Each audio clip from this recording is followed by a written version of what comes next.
Alrighty. All right, we are live. Live. Welcome. Hello. It is live. It's Tuesday. You know what that means? It's Tuesday. It's Show Me the Money Club. Although, first note mention, Uber has not been showing the money. In fact, they've been trickling the money for me lately.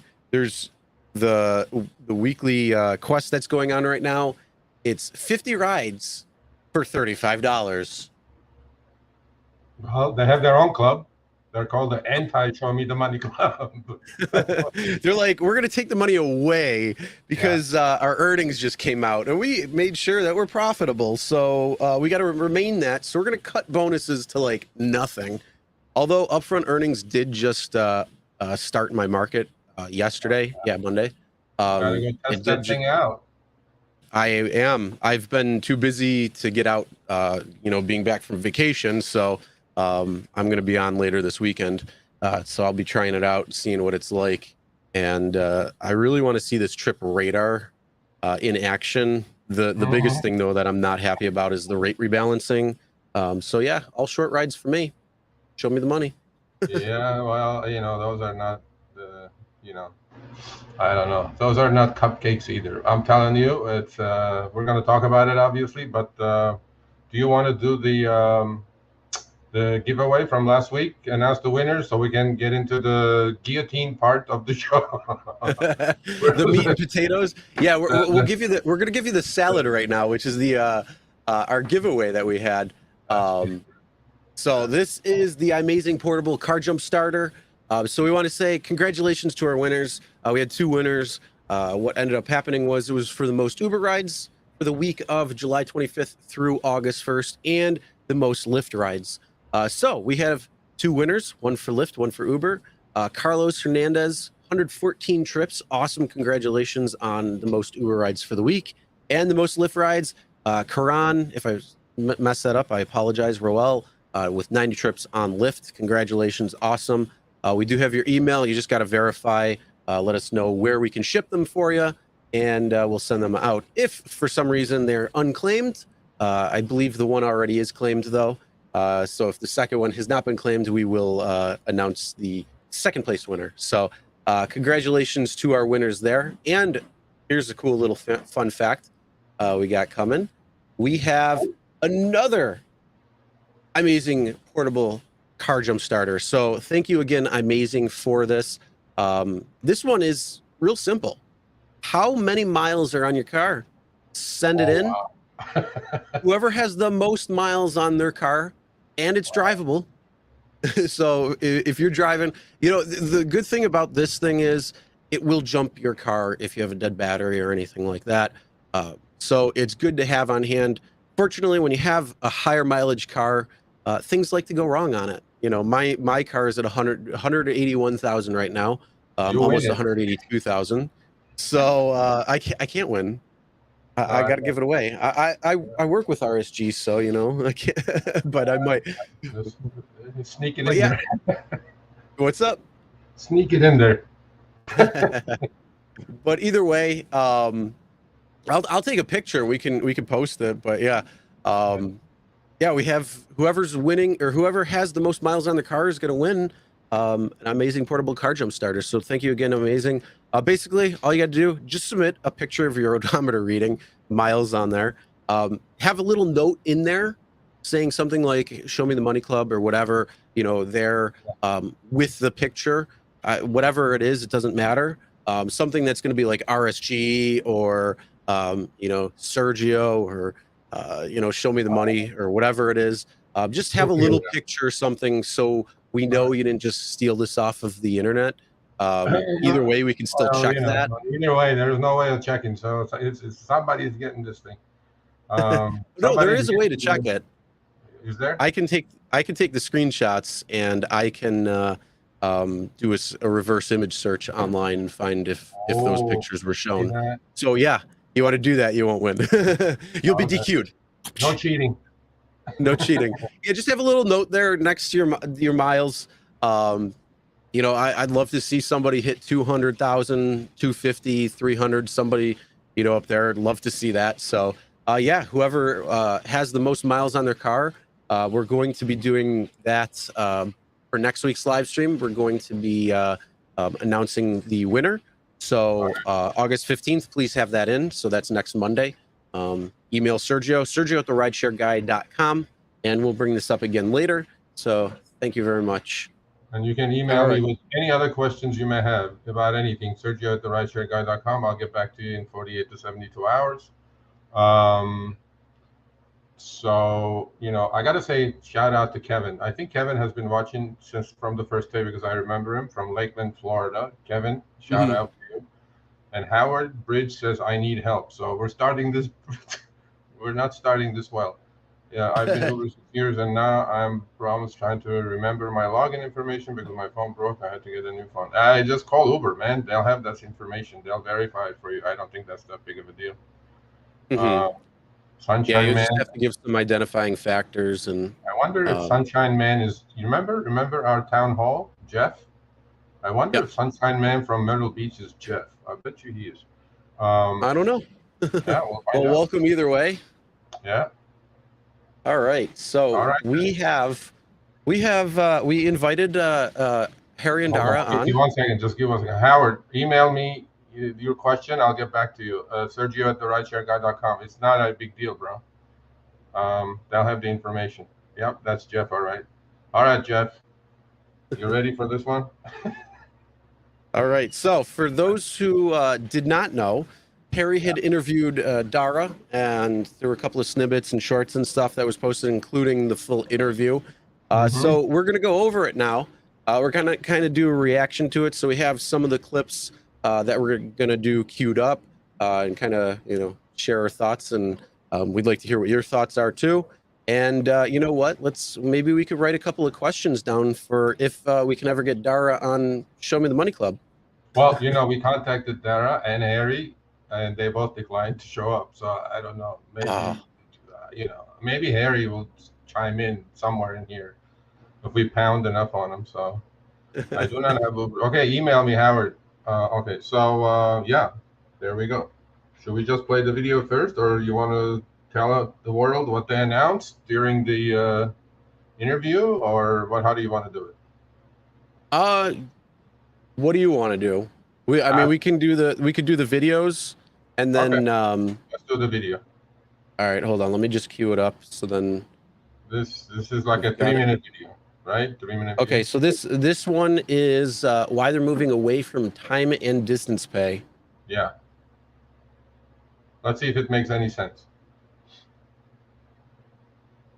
Very cool. Yeah, no, and I think I appreciate that Uber is doing more in terms of Uber Crew and listening to drivers. I know you yourself, we've interviewed Uber executives in the past. They've talked about their own experience and your experience driving and delivering. So I think that's very cool to see. Okay, here is Harry. Harry, being a fanboy, he goes, "We interviewed execs. Your experience driving and delivering for Uber, Harry. That's why the shitstorm is hitting you. Don't do these things. Just say other things instead of just doing that." But that's okay. So he was being a fanboy. But then, you know what? I have to give Harry credit because he did 3 of these. This was the best one yet. Without a question. Without a question. In my book, this was the best one yet. All right. So go ahead. Yep. I mean, I will say, right, these are things that, these features, I think I remember writing an article maybe 6-7 years ago saying, wow, it's crazy that you don't know where the rider's going. And the rider doesn't know that either, right? So I think that this feature... Time, right? Yeah, I mean, I guess, I think probably, I think drivers are definitely happy to see it. Some impression might be, what took so long? Do you think that it's kind of, I think you sort of mentioned, right, that it wasn't a big focus of the company before. Do you think it just wasn't that important before and now it is, or it wasn't as feasible? Like, why now? Why do you think now is the important time? Why does this matter so much to Uber? And it matters to drivers. Yeah, so I think why now is one is we are really focused on drivers' needs. I mean, I think the most important factor in terms of Uber's growth is the number of drivers that we have on the platform, their satisfaction, driver retention is continuing to improve. It's like we want drivers on the platform, we want them to be happy, we want them to be satisfied with their earnings, and we want them to continue to grow with us. So it's good for business for us to introduce features that drivers want. Definitely. Now, what was keeping us to some extent from doing it was the way that we priced fares and the fact that fares in the past were based on simple time and distance, right? And that was kind of an accepted practice. And by the way, it was a very understandable way for us to say, this is what you're going to get paid for said trip. But what fixed time and distance failed to take into account is, well, how far is a pickup? How long are you drive? You don't pay us for the pickup anyway. What does that have to do with anything? Okay, so let's just like talk about this for a couple of seconds, right? You do get the long pickup after a certain time or distance, and that's based on the market you're in. I know, but that's like 1 in 10, bro. So that's like 1 in 100. True. So to me, it's like, True. You know, he asked the question, why now, right? So he's saying, well, you know, time and distance, we had to break it down. You know, if it ain't broke, don't fix it, number one. Number two, to me, he's like, all the stuff he's saying is not related to the question. And right about then, Harry figured, he's like, okay, wow, he's not answering my question, but he couldn't cut him off. So to me, he's like, answer the question, but he's a good dancer, so he's dancing right now. So let's see what happens the rest of the video. Sure. And then where the destination is, because you could have two trips that are equal time and distance, but if one destination has a much lower chance of your being able to come back or go to wherever you want to go with another ride, then that trip is worth much less than, you know, let's say the drop-off is in the middle of the city. You're going to instantly get another ride as well. And in that case, like, our interests are totally aligned with the driver, which is, you know, we want you giving rides to people and earning money, because that's how we earn money as well. But this construct of right here is Harry's life left his body right there. When he gave that look, he goes, "Oh my God." He's like, "Which one? The one right here?" Look at Harry's face. He goes like, "Oh." This construct of time and distance, he's like, "What the determining factor?" Then essentially cause us to misprice trips. And so if essentially you're structurally mispricing trips, you gotta give him credit here, though. He could sell a ketchup popsicle to a woman in white gloves. Absolutely. He can sell ice to the Eskimos. He's good.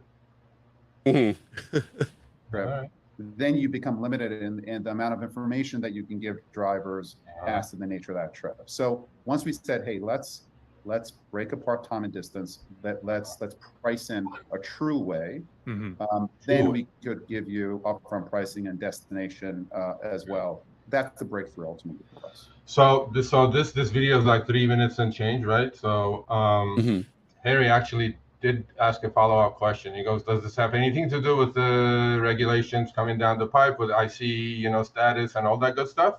He says, "Nah, it has nothing to do with it."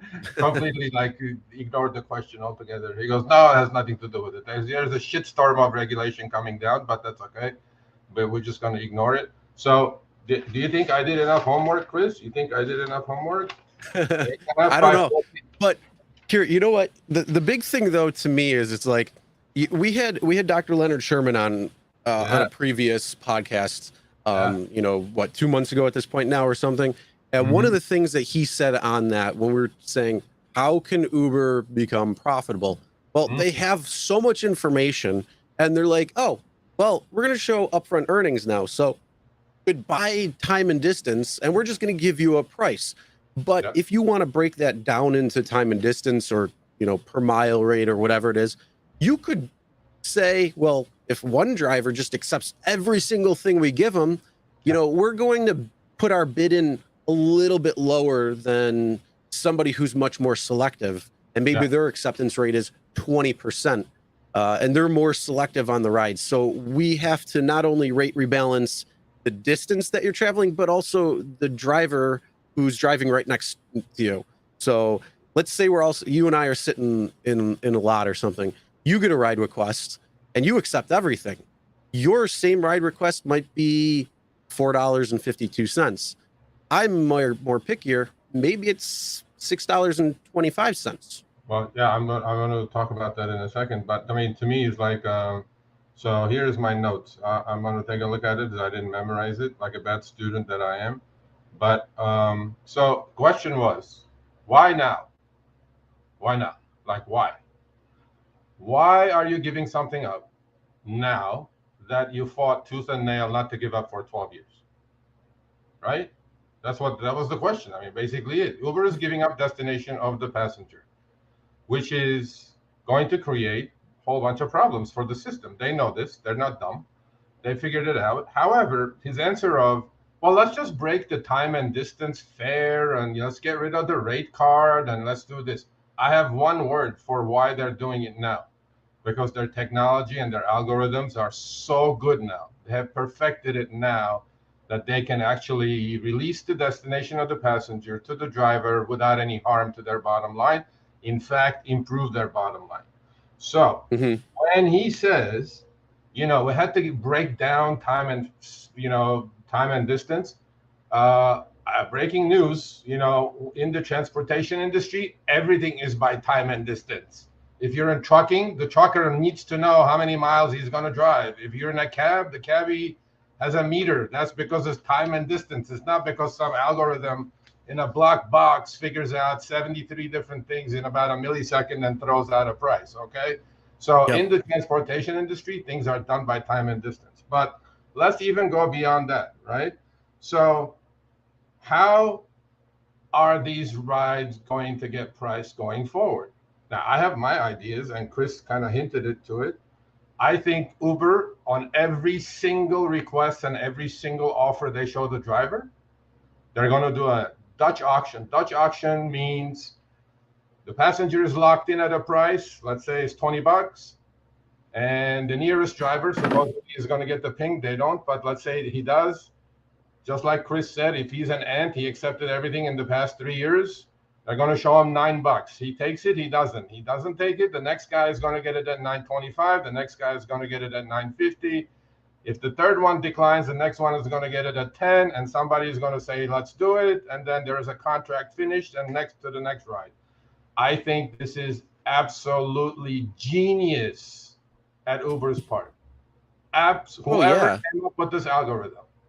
This guy needs to be rewarded. He needs to be given a couple of million shares of Uber stock at zero, because this is absolutely 100% genius. Okay.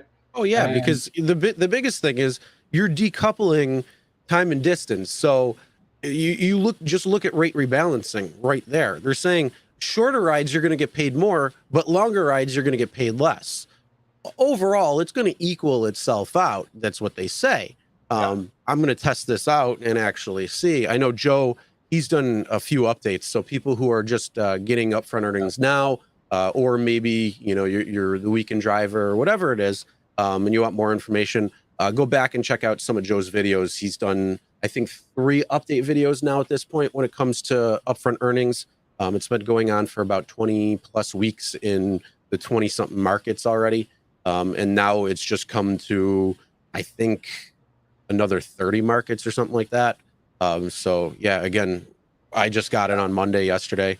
And they're touting that all right now, but that's the whole thing. Like, decoupling that, you could potentially say you as a driver are getting one fare.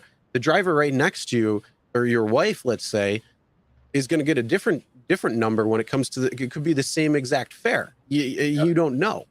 It is the same exact fare. And that's why, with the introduction of upfront fares and upfront destination, right? What else did they introduce about at the same time nationwide? What they introduced is something called Trip Radar, which I wrote about a couple of months ago and called it whack-a-mole, right? So now this is going to make a lot of people cherry pickers, right? So you're not going to go first of all, I'm in California, I'm in LA. I am not part of any of this, okay? For me, nothing is going to change. And Uber's largest market is California. They're like 20% of their total revenue comes from California. But I think they're sorry now that they passed this thing with $220 million behind it called Prop 22. I think they're like, damn, we shouldn't have spent all that money and passed this. We would have loved to have this double algo scheme running in California with these billions of rides, right? So you'd be like, damn, who came up with that Prop 22?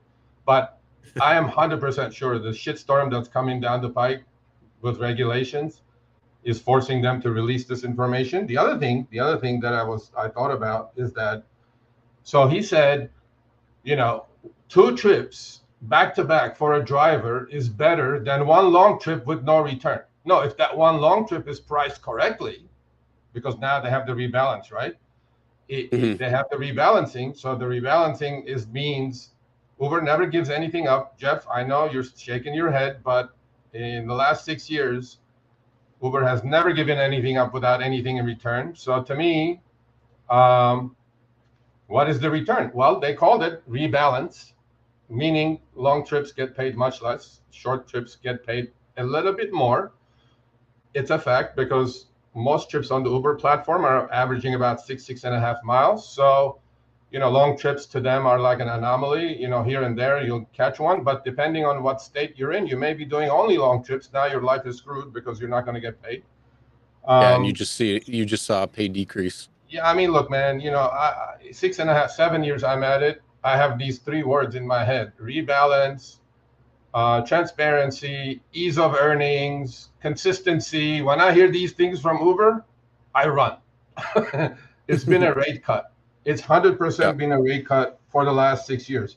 And last thing on this video, I hope I am not right, but I will prove this in a way that it's undeniable for the future. I think this is like boiling the frog slowly, because Uber can do anything they want with the rates now, anything they want, because there is no more miles and minutes. Before in LA, if I got a mile, well, again, in LA, not much is going to change for me, but the rest of the country, right? So they can do anything they want with the rates. I mean, mile and minutes is out of the picture. There's no more miles and minutes. So before a passenger gets in the car, if you were getting paid 60 cents a mile and 20 cents a minute, and if you had a 10-mile half-hour ride, you exactly knew what you were going to get paid if there was no surge, right? Now you don't. Now you have to sit there and figure out, is this a profitable ride for me in 6 to 7 seconds that the ping lasts, right? And pretty soon, these algorithms, just like Professor Sherman on our show said, they don't have to make massive changes. They're going to make changes in such small increments. Because last quarter, by the way, Uber did 1.87 billion rides with a B. All they have to do is nickels and dimes and 20 cents at a time, and the driver will not even feel it. And in about 3 months, that water will be boiling and frog in it will be alive, and he'll be happy as a clam. So that's my opinion with this upfront, scheme that they're pulling. But the answer he gave to Harry was a total BS answer. It was like, it's about time. We're not pricing right. I got 2 things right here.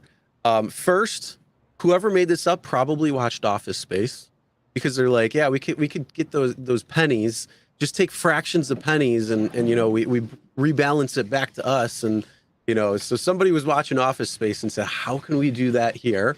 And then the other thing too is, do you think that this can have an impact? Somebody put in the comments something about the AB5 states, and that is a big thing. So if different states are putting or trying to enact legislation that could potentially make drivers employees instead of independent contractors, which is a huge debate to begin with, and that could be a whole different show. But do you think that showing the upfront earnings, saying, hey, well, the driver knows where they're going, they know where they're picking up, where they're dropping off, and they know how much they're going to make for that ride before they accept it.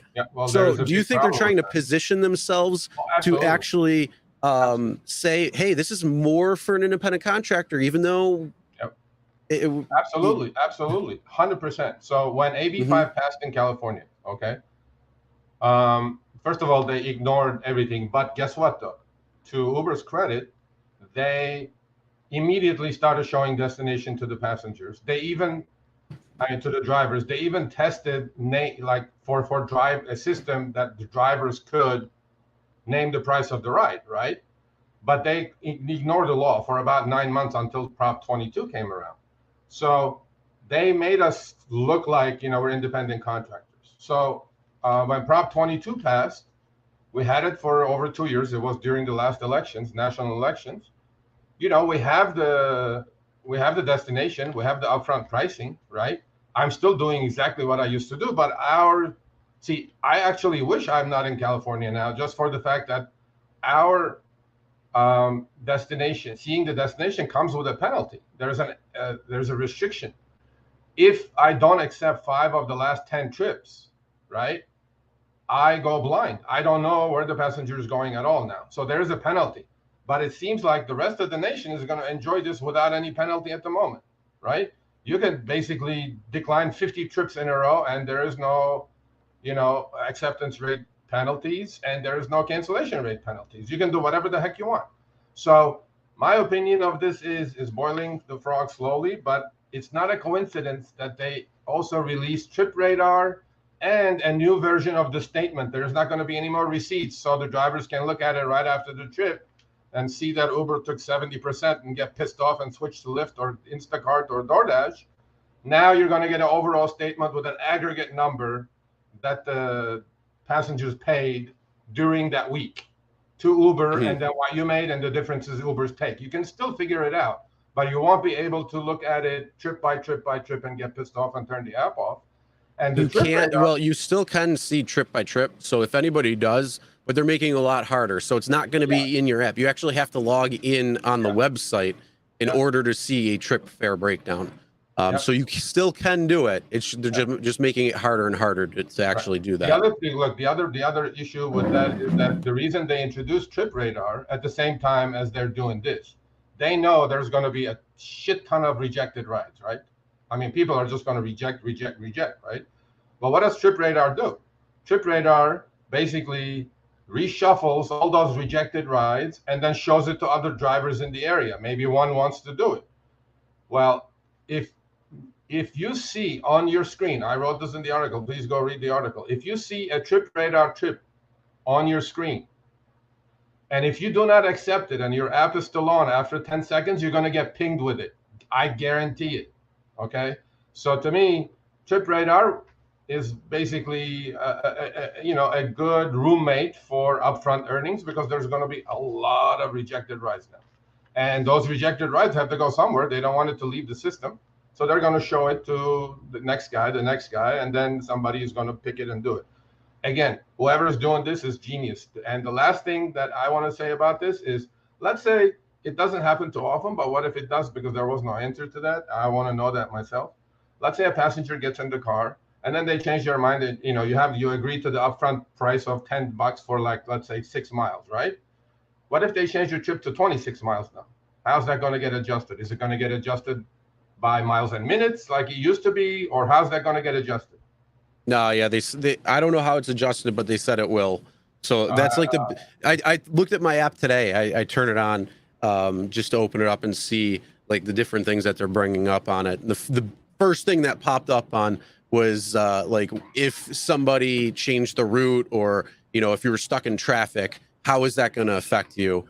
So they're trying to like put everybody at ease, saying like, well, if something happens, it's going to be adjusted. That's not the final price. Yeah. So and the other thing, by the way, I already got a couple of screenshots from a couple of drivers that they had this for a while.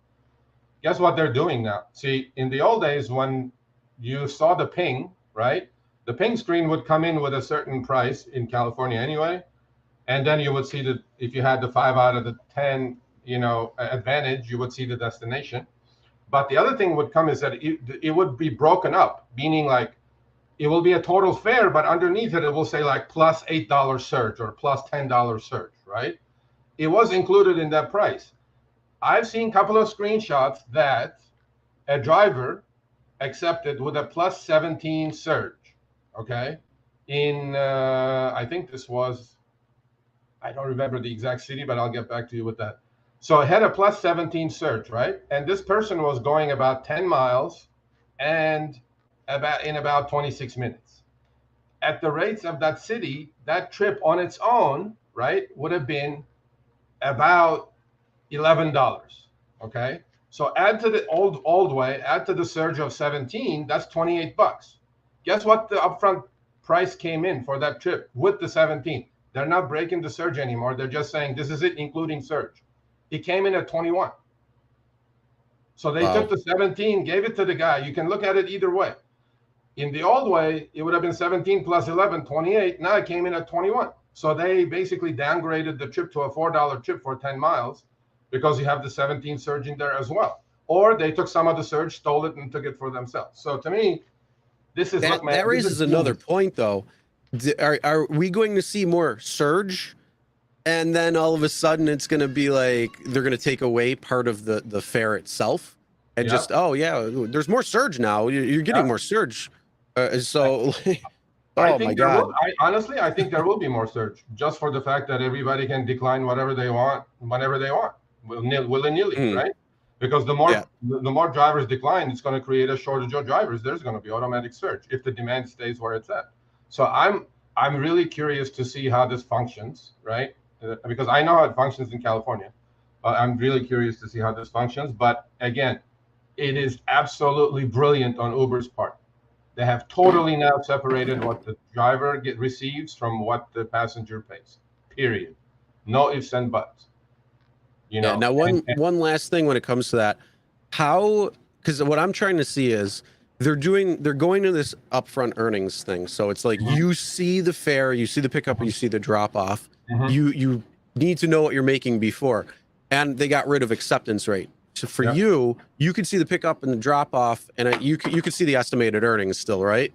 I see a range. I don't see a one number. Okay, yeah, that's right. So you see a range. So this is California, but you also have that attached $5 or 5 ride, 5 out of 10 you have to accept. So 50%.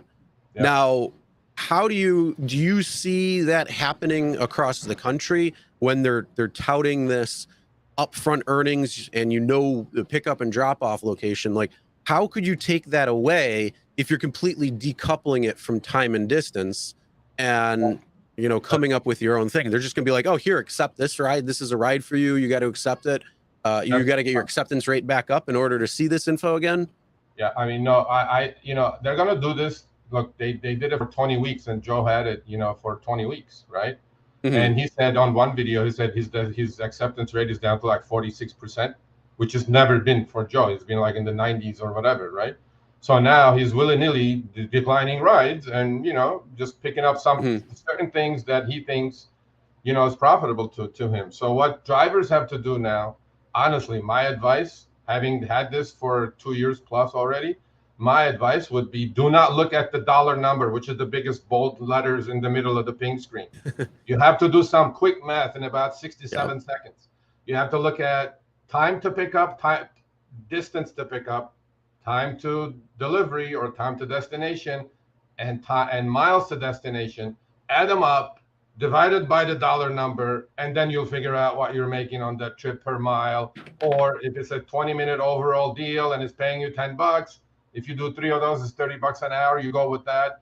But most importantly, you have to retrain your eyes with this new system where to look at it. And the other huge advantage now for veterans is going to be they know their city.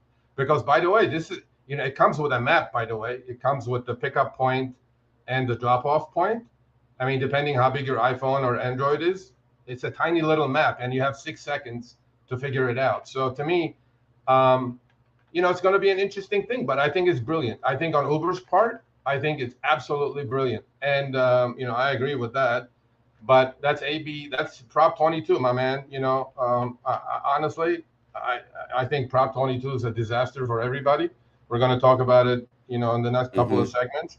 And lastly, on this subject, when Dara says we price rides as an independent contractor, sir, you do not price rides. I price rides if I was a true independent contractor. Because before we got on, just to make sure I'm not blowing smoke, I got on the TOS, the Terms of Service. And the first 3 pages, I urge everybody to go read it. Every single Uber driver is the client of Uber. Every passenger is the client of the driver. Uber is just a third-party agent. They even call themselves an agent.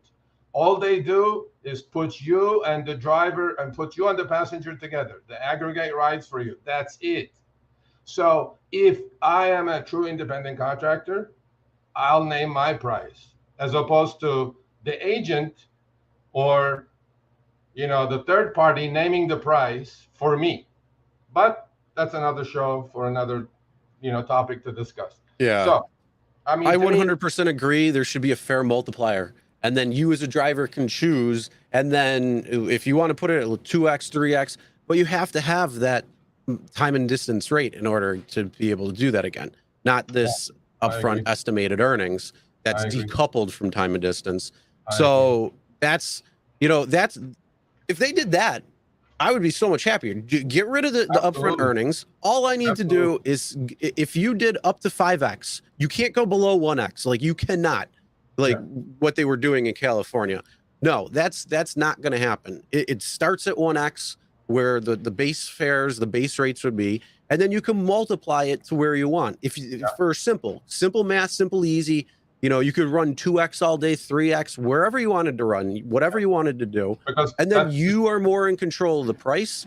And you're going to be much happier when it comes to these rides that are going, longer distance and maybe deadhead back, or, just in general, even short rides, whatever it is. You don't have to worry about all that crap. Just all you got to do is put that in there. Why is the agent, which they are, why is the agent naming the price of the ride? Which they dictate to the passenger with the upfront fare for the passenger, and they dictate to the driver with the upfront fare to the driver now. Why? Why are you involved in any of this? We appreciate it. Thank you for providing me with the clientele. But the clientele, I'm your client. I'm the driver. I'm Uber's client. The rider is my client. I don't know why you need to dictate both parties just being an agent and collecting a hefty commission. To me, it's like, let me do it. Let me go hungry. If I misprice my own rides, I will not have any trips. And then next week, I'll adjust, right? I mean, simple as that. But yeah, so next one. All right, let's go to the next video. Let me just queue it up real quick to make sure.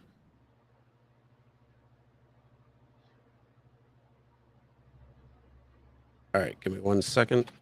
Okay, Howard, I will put the email address at the end again. Don't worry. Anyway, go ahead. Yeah, when we re-announced sorry, we're doing these videos off, so we're trying to get it where they're not playing ads or anything. So better deal. There we go. Let's see what the better deal is, Dara. All right. Yeah, this one was coming. This was actually the one that came out earlier today. But yeah.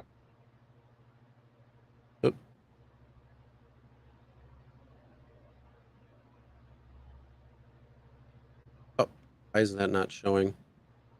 We just did sort of a 20-week update from one of our contributors in Minneapolis, talking about his experience, with this upfront, and he was a big fan, and talked about some of those long trips, and he calculates, by the mile, right, how much is he going to make? And so I think a lot of drivers have a lot more of that choice and flexibility with the system. So I'm curious, is there any, sort of providing this information? I think sometimes it comes with strings attached, right? In California, for example, you have to accept 5 of your last 10 trips in order to see this information. In these other cities, it doesn't have that requirement. Another really popular driver feature, destination filter, you only get 2 per day, and at certain times of busy traffic or things like that, you actually can't use it at all in some cities. So I think one thing that drivers love about, we talked about what they love, but what they don't like are the strings attached. So I'm curious, why are those strings attached why are they in place? And then is there anything Uber can potentially do to mitigate that in the future? So I'm hoping, and I'm hoping that we can remove some of those strings. So for example, the string attached of you get to see destination, assuming that you accept a certain percentage of your trips. There you go. That's what he's talking about right there. The California strings of being able to see that info. They're hoping they can take care of that for you. And he hopes, and then he looks into the sky. So he's like thinking, oh God, shit, I wasn't expecting this question. What should I say now? Okay. Job pricing. And essentially, like, we price the trip right. Your acceptance rates will naturally be at a high rate. And by the way, if it's not, we're winging it. Totally winging it. Well, if you price it right, bro, you don't have to price anything right. Let me price my own shit. How about that? You're just the agent. You're not even in there. You're not even in charge. I'm in charge. I'm taking the liability on. I'm taking all the passengers A to B. You're just sitting there. Yeah. Let me do it. That was a hell of a diversion to answering the question. Yeah. And you know what? The other thing is, hell of a diversion. What does pricing a ride have to do with the penalties that I have? It's because of Prop 22. It's not because of anything else. Come on, man. Be truthful. I mean, every driver worth their soul knows that Prop 22 is shit. And to me, you passed it. Now you have to sleep with it. You can't have the cake and eat it too, man. I mean, this is what I get pissed off at. You know, people go, "You're negative. You're this. You're that." I'm not negative, but you can't have the cake and eat it too. This is what you want to do. You can't do that. And pricing rides have nothing to do with me not seeing destination after I declined 5 in a row. So there you go. That's our fault. It's not your fault. So I'm hoping that the new construct allows. You know, one there thing, you go. Like, God damn, you know what though? One other thing when we were talking earlier, what he just said with that, it's like, yeah, they're going to try to price the ride, and that right there almost to me confirms that driver A in your city next to you could have a completely different rate and offer compared to what you're going to get. Wait until the end of this video. Look at these words, and then it's going to like go on your head. To take some of those kind of conditions off. That's the ultimate. So again, the information balance is there, and we're making decisions based on the attractiveness of that ride, matching the price that you're going to get paid. That's ultimately where we want to go. We're not going to be like this. This is going to take some experimentation. There's some deep tech that goes into it, and there's some optimization, because actually the signal that we want from you, Harry, is like, if you're not accepting a trip, then we're underpricing it. Then we got to correct. Then the algos have to understand it. I mean, look at this. Look at me. Look at this. The guy goes, optimization. The algos have to learn it, right? I mean, come on now, right? I mean, without saying it, how much can you say? And then he goes, if we price it right, and if the algos learn it better, and if my 12-year-old son becomes the next Messi, I'm like, bro, you just said it, that there is a double Dutch auction going on. And it's brilliant. We accept it. However, don't just dance. Say because we're penalizing California drivers because we cannot price our rides correctly. We've been only doing this for 12 years. We have the most brilliant engineers on the planet, but we still have to work on it and experiment with it. I'm like, all these words. What did they say? Optimize, experimentation. Algos have to learn adjustment. It. Exactly. Algorithm learning. So there's a path to get there, and I'd ask for a little bit of patience and trust. Patience. We've been patient for 12 years, bro. What patience? You have your shit together already. Come on now. Patience. 12 years. You guys had 12 years. And he goes, there is a balanced information now because we see the destination, right? No, there is no balance of information.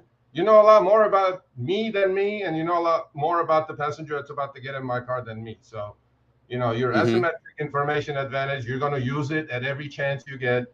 And it's your prerogative. You should do it because you're a public company. You need to make money and all that good stuff. Look, if I was Uber, would I do differently? Probably not, Chris. Probably not. Yep. Okay. If you're getting paid $50 million a year, you're going to do what you can. Yeah, I'm going to do whatever I can to screw both sides. Because just like the professor said, because it's a two-sided market and they're going to take advantage of both sides. Well, what are the two sides? The passenger and the driver. That's it. And that comes back to the whole upfront, fares for a passenger. There was like the side-by-side comparisons of saying, I put on my phone, the phone next to me, we did the same destination. One's like $6 cheaper than the other one. Yep. Or, my phone battery's about to die and the price is skyrocketing, but yet somebody else who has, 80% on their phone, it's low. So, it's going to be fun to see what kind of tests these things can actually go through and when it comes to rides and stuff. I'm going to do it. I mean, when this comes to California, when Prop 22 gets abolished, which it probably will, hopefully. And I have to look, I want to have the same advantage that the Phoenix driver has. You know what I'm saying? Decline all I want. Decline all I want with no penalties. You know what I'm saying? Yep. Just sit there just to irritate the system, constantly decline. But here's the thing. You're going to have to go to cancellation school again, but for Uber. Yeah, you're going to be like, we noticed you're canceling too many. So over under, everybody that's watching. What is the over under? I'm putting it over under of 3 months that The rest of the country that's willy-nilly now is declining rides is going to have the same restrictions as I have in California in about 3 months or less. I'm taking the under. Are you taking under or over? I'm gonna take the over actually. You are? Okay. On that. Yeah, I'm trying. I have an idea on how they could pull it off, but I don't want to say it because I don't want to give them ideas. Yeah.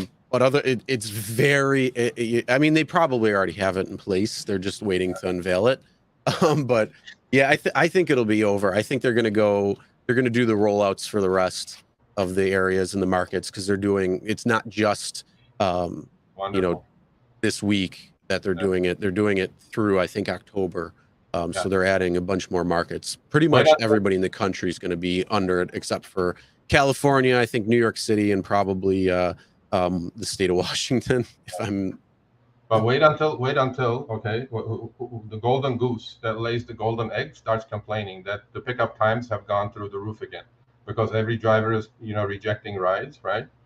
And wait until they get some complaints, and then they'll bring the hammer down and say, "No, this is not working.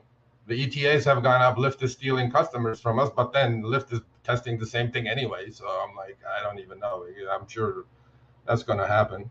So to me, on this one, the second question, I call it BS as well, just for the fact that he did not even answer the question. The guy goes, "Why are there restrictions?" Because we're mispricing rides. I'm like, no. So this is one point that Harry should have pushed. But then look, again, Harry, this was the best one. I don't kiss ass, You have 30 minutes. You have to squeeze a lot of stuff in there. I get it. I know how these things work. But to me, hey, I think you did fine. But when BS is BS, you got to call BS. I'm sorry. I mean, I don't hate this guy. I think he's a wonderful salesperson. I think he's doing the best job he can. And his job is to his shareholders to make as much money as possible, just like my job is to make as much money as possible in the shortest period of time. So now he's giving drivers a tool, right, that says you can just sit there and decline until you think you're profitable on this trip and then take that trip without penalties. I mean, I think it's wonderful. I think it's going to convert a lot of ants into cherry pickers, which is great. Wonderful. But I think you're going to see that. And you know what? I hope that's the case. I hope people aren't just going to accept, oh, I see a ride and, I see that dollar amount and it looks nice. But when you actually break it down, it's 20 minutes away or whatever it might be. I really hope that people are looking at them and saying, hey, look, no. And then, they have to go back. If what they're saying is true, they have to go back to the drawing board and reprice rides better, which means could that actually be a pay raise in disguise then at that point? But either way, you gotta make sure you are making the amount that you want to make. If not, don't take it. We are drivers that aren't running charities. Some people are right now, but I hope with this information, they're going to be able to do that simple, quick math and say, look, this ride is not going to be profitable for me. I'm not going to take it. And then they pass on it. Yep. Well, that's why Trip Radar is there for. So I hope you get to experience it this week. Whack-a-mole. Let's see how fast you can touch that screen. I'm very interested in trying it out and seeing it. Not interested in keeping it. I just want to see it, like the function of it. So I have that firsthand experience because normally that's a little better because then you can talk about it versus like, oh yeah, hypothetical. And you gotta be quick on that trigger, man. Let me tell you something. You're not gonna get it because every time I tried to get one, it would go like, oh, another driver got fetched. I'm like, well, shit, I can't click faster than this. I was fast like a Jaguar. What the heck is going on here? So. Yeah, it's tough. All right, let's move on to the next one. This is just a little short. This is actually something with when it comes to. Hold on 1 second. Give me 1 second. I hope you're not hearing that. Kevin, you're wrong. The stock had went up 50%, bro. On your back, by the way. All right, hold on. Let me. Yes, I agree, Sean. 100%. All right. Oh, this one. Then let's talk about driver. Yeah. So We had what was that? Business Insider, I think it was that meeting. Bloomberg. No, I think it was wasn't on Business Insider or something like that. No, it was Bloomberg. You remember? And then, Bloomberg. That's right. Yeah, Bloomberg. And then we did the video. It got like stupid views, and people were like, "Yeah, Serge nailed it." So okay. This is where if you're going to say drivers are making $39 an hour driving 20 active hours, let's get the terminology correct. We called him out, right? We called him out on the video, right? And we did the video, and it got amazing views. And then a lot of people commented, and nobody's making 39. So in the video, I said, I'm just setting this video up. It's only 1 minute. In the video, I said, bro, 39 is fine, but what hours, where, when, what city, what state, right? You can't just come out like false advertising and say, oh, just turn your app on and go make $39 on active hours in Idaho. It's not going to happen. So this is Harry's question. This was one of my questions, actually. Harry freaking asked it, which was good right there. Let's go. Pay for a second, because obviously, as you know, this is an important, if not the most important topic to drivers. So I think the added flexibility, same pay sounds great. But, in a Bloomberg interview you did a couple months ago, you mentioned that drivers were earning $39 an hour during utilized hours, right? Which would be period 2 and 3. So, we posted a clip on YouTube, very popular, but there was also a lot of skepticism about this figure. So I'm curious, what do you think about the state of driver earnings right now? And, what should they expect going forward? Yeah, so I understand the skepticism, but you should understand, like, we're not going to lie about this stuff. Mm-hmm. I think one specific addition to that is this was in top 20 cities in the U.S. Okay. So if I didn't say that, bigger cities to be specific. Right. If you go to we're not gonna lie about this, Chris. Let's see. Uber, you could make 28 an hour. Uber, you could make 26 an hour. Uber, not even a price how much you can make. Uber, you could make 23 an hour. Uber, you could make 23 an hour. How is it 39? Those are the text messages that they send you for the weekend and that. And that's only between the hours of 12 and 3. Yeah. That doesn't even include like all the other time. I mean, I called them out and I said, there's no way. I'm not making 39 anymore, okay? In LA, I'm not making 39. I was like busting my ass to break 30. So, okay, 39 was like, definitely was there. 40 was there, 50 was there, 60 was there 6 months ago. Now, no, no incentives, no surge. You killed the surge, nothing. You're on base rates of 60 cents and 21 cents. You are not going to make $39 an hour. But to his credit, first he goes, well, we're not going to lie about this stuff. I'm like, I didn't say you lied. All I said was you should have told us in our video what city, what time, where. And sure, he goes, now I understand the skepticism. And, it was, okay, I forgot to say it was the top 20 cities and it was 39 on utilized hour. I go, oh, okay. Well, why didn't you say that to the Bloomberg guy? But if the Bloomberg interviewer was worth like $3 worth of soul, he would have said, what city is that, sir? What hour is that? That's why these. Well, the big thing too is you got to remember when you're speaking on Bloomberg and you say something like that, the interviewer is not going to have that knowledge that you and I have, or anybody watching this right now. They're not going to have that knowledge. So he's going to take it at face value. And if he actually did some research or talked to drivers about it, then at that point, but when Dara was talking on that particular interview, he came up with that out of the blue. Like it was leading into that question, like the question and his answer was leading into that. It wasn't something that the interviewer even had mentioned or brought up. So that's the other thing. So the interviewer there is just going to take it at face value and be like, okay. And be like, they might rethink it at the end and say, oh, damn, $39 an hour for driving people around. That's not bad. Why is everybody complaining about it? Yeah. And it's like, and that's the whole thing. It's like, know your audience. So like Harry, he goes on, asks the question. It's going to be a whole different answer because, Harry knows a lot more when it comes to how much drivers are actually making in particular markets versus, you saying on Bloomberg. Things have changed, right? Since that interview, so many things have changed. Like you said at the start of the episode, Your bonuses, quests are shit, nothing, right? Oh yeah. Buck a ride or whatever they are. And then no more boost zone and no more, CRBs, meaning consecutive ride bonuses. None of that stuff is happening, right? And I guarantee it, by the way, with this upfront pricing model, pretty soon quests are all of it is going to disappear, and they're going to go, well, we'll just bundle everything into this upfront price that you have. Mm-hmm. That will Oh, include your I just quest. got my quests. I just got my quests for the weekend, so I'm looking at it right now. I don't get quests, by the way, $60. anymore. I don't even get quests, so it's okay. Go ahead. What is it? What is it? Hold on. 60 rides, $70. 10 more trips, you get $5. Woo! Yeah. And then you got the 50 for 65 plus 20 is 10.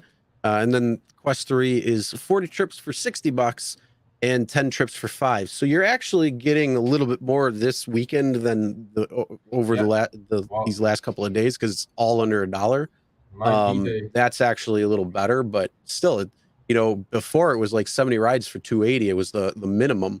You could make $600-$700 in bonuses just by going out there and working your ass off. Tony, I'm pissed, Tony. I'm going to talk about my. He goes, you should have asked me about doing delivery and losing his quest. You know what? They sent me an email. I'm writing an article. I go, where's my flexibility and freedom, you assholes? They took my quest away for RideShare. After 6.5 years of doing RideShare, I did 1 week of deliveries. They took my quest away. I called support. Support goes, well, the system recognized that you just did deliveries only for a week. So it's on my freaking app. It's got UberX shared, deliveries, and packages. I got 4 things I can do, right? So I did deliveries. The algorithm goes, no, because he did deliveries. He took the RideShare quest, put it into the deliveries. We lost our ass. They did, by the way. And now no more quest for search. So now I have to prove to them that I'm back to RideShare again, so I can get my RideShare quest back. What kind of bullshit is that, bro? What kind of, hey, Jeff, are you here? Flexibility and freedom? What does that mean? I can do whatever I want, supposedly. I can do deliveries 1 week, RideShare next week. Why are you cutting me off, man? Anyway, so. No, I completely agree. It's like, first of all, don't you think that there should be something on there that says like delivery or RideShare, if they're going to separate the quests out, and then say, well, what do you want to choose, or whatever. So yeah, why sure. Some people are just going to do Uber Eats. Some people are just going to do Uber XXL, whatever their car qualifies for. And it's like, why can't you just choose what quest you want to do for what platform? So if I want to go out and I just want to do, food delivery this week, give me the quest for that. Why do I have to wait the 2 weeks for your algorithm to fix itself before you're going to give me quests? And then on top of that, if you don't drive because you're not getting quests because they're not showing you the money, they're still going to give you the quests for what you don't want to drive. All right. By the way, there are no quests for delivery. None. Yeah. Okay. So let's go to the next video. I'm just saying, like, promotions and stuff. I'm writing the article. There are some. It's very few and far between when it comes to food delivery. It's more so like when there's a lot of orders coming in and many drivers aren't doing it. Guess what? Daddy is getting Prop 22 money this week. Let me tell you that. Daddy is getting. Yeah, we're gonna have a fun conversation. We're gonna have a real fun conversation next week, right? Prop 22 not victim, actually, beneficiary right here. I made 500 some bucks doing 50 deliveries. I'm gonna make another, actually, on active time. I'm gonna end up making like $50 an hour. So I go like, send it, because without tips, delivery rates are so horrible. People should not do any deliveries whatsoever unless there's a tip. Like, what does Pedro say? You know what? Let's save all that for next week, though, so we can get all the info. Yeah, Pedro's on next week. Yeah. Okay. All right. He might be. I'm not sure yet. But let's save that for next week with all the info, so we can put up the screenshots of everything too. Because it's gonna be interesting. Let's get into the next one. This one is Uber says drivers shouldn't be paid for downtime because of this reason right here. Yeah, this one I almost agree with the guy. Almost, right? No, 80% I agree. Go ahead.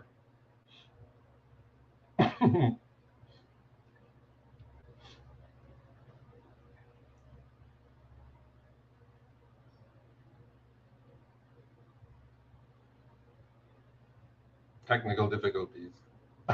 This is when we say 1 hour later.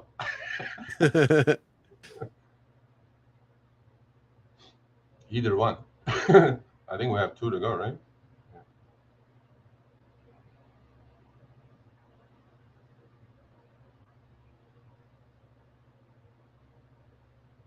Okay, let's look at some questions. Driven that Tony, you're pissing me off now. Tony, I'm in. Oh my God. Oh, geez. Why wasn't that on? I'm in Quest jail. God damn. All right, here we go. I'm going to restart a little bit because for some reason it wasn't on the stream. I think yours is a fair point of view. Our point of view is we don't know what some drivers do laps. Sometimes, they're waiting for a ping from Uber, or they may be waiting for a ping from some other, whether it's delivery or Lyft, etc. So, Okay. Whoa, he actually said the other company. He did. It's He did. hard Usually for they us never to say know that. He fact. did. Huh? They usually never say Lyft. Yeah.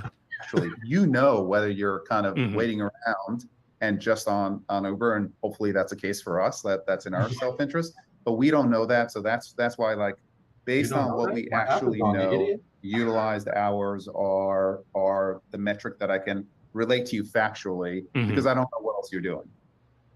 Okay. That's right there is a bunch of BS because they're able to see what you're doing on your phone. Yeah. And they have, so they have a gyroscope in there, and then think if you go like over 70 miles an hour, it says you're going too fast. They know everything, bro. So oh yeah. So look, you know what? I get his point. The reason, by the way, Dara, drivers are not only on your platform is because they're not getting paid enough and their utilization is shit right now because there's oversaturation of drivers. So that's why they have to go to Lyft, DoorDash, Instacart, multi-apping that we say all the time, right, Chris? So that's why. Well, the other thing too, they're right? not on your platform. Hold on. Right there, they're saying because we're not paying out enough, you have to go and multi-app. So we're not pricing our rides right to begin with. Yeah, I know. Here's the thing: if they priced it right, yeah, I would stay on Uber all day long. I would say, nope, I'm not doing Lyft. I'm not doing anything else. I'm happy with Uber because they're paying me correctly. They're paying me what I'd rather have. Or if, again, bringing back that fare multiplier, if I could have that fare multiplier, I would sit on Uber all day long. I wouldn't even give Lyft another thought. Right. Lyft, if you're watching this, hey, implement that. And I'll be on Lyft's platform all day long. Absolutely. That's why we did this show me the money thing, right? Whoever shows me the money. So to me, it's like this is just 1 minute short of the total subject, but just to give more color, he said all drivers are small businesses. So he goes, we don't know what they're doing when they're sitting there. They may be watching YouTube, so we're not going to pay him to watch YouTube. No, if I'm out there to drive, I'm going to drive, right? And that's not my office. I have my home office. But okay, I'll give him some credit there, okay? Because multi-apping hopefully is a big thing these days, right? As it should be. So to me, he's like, yeah, Uber is not showing me the money. I have 3 apps on. Whoever's showing me the money, I go that way. I even would, if it's a short Lyft ride, I'll even have my Uber app on at the same time because before I drop off, because I'm only getting paid with the wheels turning and a person in the car. That's it. I want to maximize those hours. My utilization last month, RideShare, 62%. That means 38% of the hour I was twiddling my thumbs, doing nothing, right? But I get his point. Now, why do they use utilized hours when they say 39, 39 per utilized hour or active hour? Why do they use those numbers? That's because that's the highest number you can mention and advertise your business. As is 39 bucks an hour. Because if you take it to online hour, that number is probably 25. And if you took it to door-to-door hour, that's probably like 18. You know what I'm saying? So we get the highest number possible. How do we do that? Active hours, which is period 2 and 3, or utilized hours, period 2 and 3. And then we just say 39 an hour, come get some. I'm like, okay, whatever. Yeah, no, completely agree there. I buy it. I mean, this was his best answer actually, because Harry said a cashier at McDonald's gets paid to charge people for food, but then for the next half hour, she's not busy, but she's still getting paid. And then his answer was, well, we don't know what you're doing while you're sitting in your car. I'm out well, here here's a fun little fact, fun story. When I was working at a job way back a number of years ago, we were going through a very dead time. And I would literally go into the office. I'd have no work to do for weeks. I literally sat in front of my computer and watched from season 1, episode 1, all the way to like season 14 or 15 of South Park, the entire thing. And I got paid for it. 8 hours to sit there and watch South Park. Come on. They could do it too. But then again, you put that fair multiplier on. If I did 2x, 2.5x, 3x, hey, now I'm paying myself for the time I'm sitting in my car waiting for a ride to come in. So now they're properly priced. Out of the whole interview, this was the one that I agreed with the most. What he said. I agree there. Like, I get it. You're an independent contractor or whatever. That's the job is, the fare or the food delivery. That's the job. If you're sitting there, you're not really doing a job. So I can see where I can agree with them, taking those two and separating them. But if they're paying attention to my phone and they see I'm only online on Uber, well, at that point, then maybe we should all be getting paid during that time if we're all on one specific app only. Let's test it out. Like this happened to you, I'm sure. You're on Lyft as well, right? So let's say you're on the Uber platform. Uber app is on, right? You haven't gotten a tip for like 10 minutes. Let's say you're just getting bored, whatever. How many times has this happened to you? It has happened to me quite often, and all the people watching. Like you turn your Lyft app on, right? Just click on and go online. Yes? I swear to God, within like 10 seconds, you'll be getting an Uber ping. For sure. So I was like, I wonder these guys are just watching me through the camera or whatever the heck they're doing, because how do you know I just turned the Lyft app on and you're about to lose me as a driver, and then you just throw me a ride now because I'm online on Lyft as well? I'll bet you they know. As I'm finished, if it's a longer ride, when I'm finishing that ride, I'm already turning the other app on if there isn't something already in the queue. Exactly. Again, as you said, if there's a short ride, if it's a couple of minutes or a mile or two down the street or something, at that point I just leave them on and see from there. So there's a lot of little different tricks and things you can do with multi-apping and stuff like that. But if you wanted to create some sort of brand loyalty, there's definitely things that you can potentially do. I got none of that. I got no loyalty. All right, ready for the next one? This is how Uber is addressing safety concerns for drivers. Oh yeah, this was bullshit, Harry. Anyway. The feeling for drivers is like, we go through all this, passengers don't have to do anything. I don't know, maybe a background check on every single rider who gets in your car is asking too much, but is it too much to ask some of them to verify an ID, to use a real name when they get into your car, or the rides must be under the account holder? Because it's sort of like the wild west right now when it comes to those things for passengers. And I think all of those factors are factors that we're looking at, and I'll give you one example, which is if you're not using a credit card that's verified, or you're using, for example, a gift card, right? We will now actually force you to show ID because we want to make sure we know what that person is. So we are absolutely kind of looking at situations that have an increased probability of something happening, of being less safe for the driver. Bullshit meter is on. Okay, so here's the deal. Harry asked another question that I had forwarded him. He goes like, safety, look, we're in the most selfie happy society on the planet. People take selfies in the bathrooms or whatever. Why can't they just verify who the heck these people are? We do it twice a day. Now I do it at least twice a day, verify myself as a driver, even for deliveries, for God's sakes, right? They have accelerated it for drivers for some reason, in California anyway. Second thing is, how difficult is it to upload a very, verifiable ID? We did those 2 town halls, Chris, right? There were some cool haters and there were some haters. What was the consensus out of those 12 people? One thing we all agreed on. What was the consensus? Better safety measures. Yes, sir. Yes, sir. And so what does this guy do? This guy goes, he did this, in the interview. He said, because Harry opened it up and saying maybe all passengers should go through background checks. And the guy, flat out, this is what he said. He says, if we do background checks on all passengers, we will have no business. This is his quote, not mine. You guys go ahead and watch the full interview. That's what he said, which I agree with. I think that's a little too much. But by the time you take and print or type in your fake nickname for the app, killer, sperm, whatever the heck you're going to put in there, sugar daddy, whatever, right? It's easier to upload your ID. If your God-given name or government-given name is killer, I'm not going to worry about picking you up at 3 a.m. because I know it's off of a damn ID. So he goes and says, oh, no, we're verifying. If you have a gift card, you have to put your ID in. That's not what the guy asked, bro.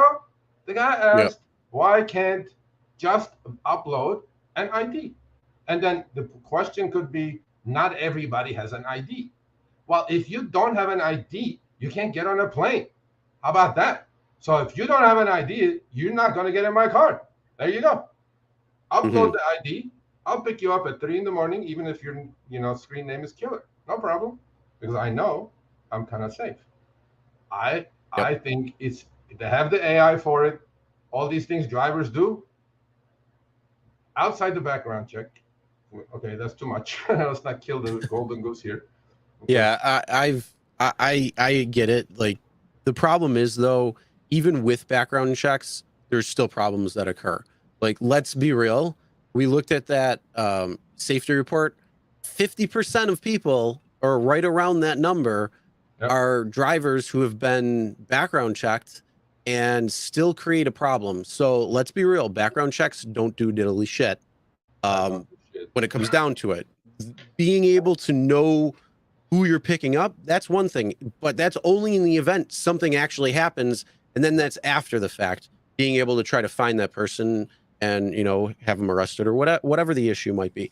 But in the actual moment when something is happening, that is the point where, as a driver, you gotta have the tools at your disposal in order to be able to handle situations that could be unfolding in the moment, in the second, like literally life and death situation in a second. It's not going to have any impact on, if there's an ID or not. So that's going to be one of the problems there too. There's things that you can do to try to help beforehand. And yes, if there's any issues or any problems or anything, you're able to, figure out who that is. If there's problems with them damaging your vehicle, assaulting you, whatever it might be, they're able to take care of it at that point by figuring out who it is.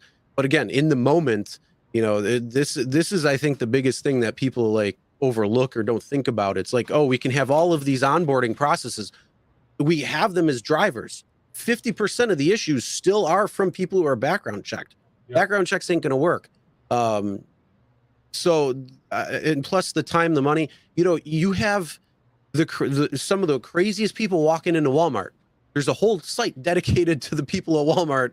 I don't know if it's still up or not, but yeah, I mean, there's a lot of crazy crap that's going on there. And you're not IDing people walking into a store. It's going to be kind of the same thing here. You're not going to ID people, but the thing is, you can have it on hand. But again, I think the one thing that we need to really pay attention to and address is what happens, leading up to the actual situation that's happening. How can you remove yourself from that, de-escalate that? How can you get away from that particular situation? Like, you're going to have people in, if you're taking drunk people, there's a greater risk at something happening, not because they're bad people, but because they're an asshole because they're drunk.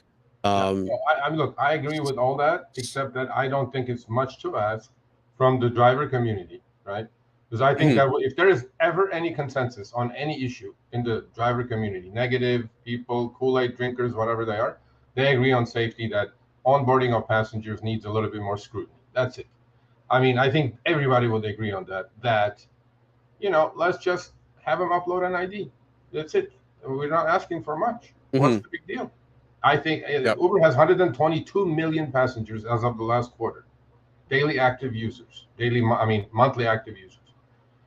That means, I don't know how many people you think they would lose if they told them, okay, tomorrow you all have to upload an ID, valid ID, or you can't ride. Oh, they won't lose anybody. They probably lose 5%. All you got to do, no, yeah, I mean, they would lose the problems. Yeah. They would lose a portion of the problems. But here's the thing: you open up your app, and you open it up. You're ready for a ride. It'll say, "We need an ID on file. Please take a picture of your state issue ID or passport." Yep. Okay. How many people are just going to pull it right out? Bam, right there. They're good to go. Yep. I mean, quite a few people are going to do that. Or they send out an email saying, please do this before your next ride. You can't take a ride until it's done, whatever it is. And then all new accounts have to have some sort of ID uploaded. Yeah, I get that. I'm 100% behind that. I agree. Yeah, I think that's one thing that he also killed the clock pretty good on. He didn't even answer the question, honestly. He was like, yeah, we're doing things for us, ultimately, safest platform, build the safest platform, blah, blah, blah. I'm like, okay, whatever. Yeah. So that was bullshit. Again, the big thing is, though, drivers, do what you need to do in order to, make safety for yourself. Right. Even for other riders that are coming in the car, right. With pool and things like that, or Uber X Shared or whatever the hell it is now. And you got to do what you got to do in the moment. You got to prepare for that just in case. Do what you got to do. Yeah. And the next one is the last video, right? Which is like this near one and dear to everybody's heart about their commissions. Yep. Commissions. Uber's 20% commission from drivers. Is it fair? So hold on, let me get through this because they're getting a head on that real quick. Give me 1 second. 20%. All right. You used to be 20%. Yeah, 80-20 back in 2016. With insurance, Yeah.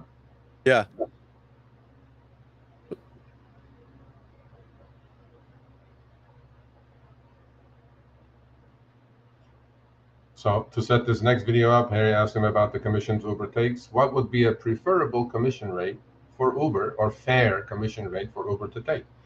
Because you can't go anywhere these days that every single driver is complaining Uber is taking 50, 60, 70%. Okay, yeah, on certain rides, Uber is taking 50, 60, 70, but if you put 1,000 rides together, put them on a spreadsheet, there's no way after your quests and bonuses, Uber is not taking 50, 60, 70%. So we did that article. I got the shitstorm of shitstorms on that one, but this is his answer. Mm-hmm. His answer is reasonable, but how he got there. His answer is reasonable, but how he got there was not reasonable. The excuse was not reasonable. All right.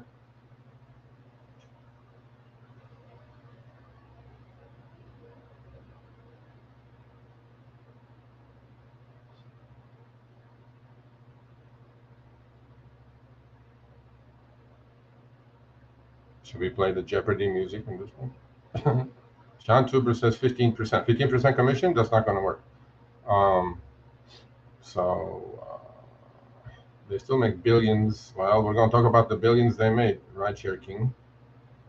Yep. Is it coming?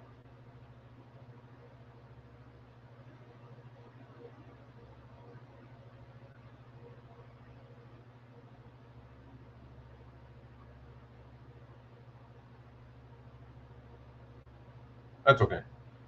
If it's not working, it's not working. 25% is fair. Yeah, it used to be 75-25, 80-20, then it became 75-25. Hold on. Okay.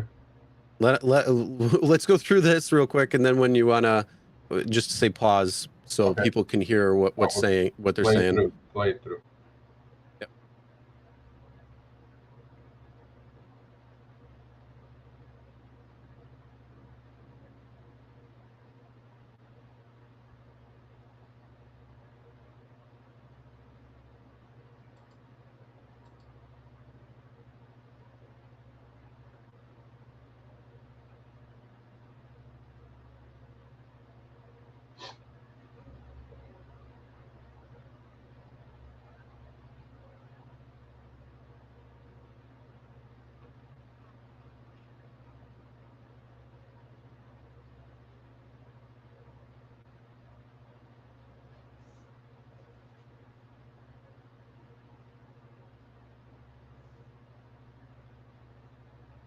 It's not happening. Is it happening? What? The video? Oh yeah. I don't know why it keeps like going off. Okay. It's so weird.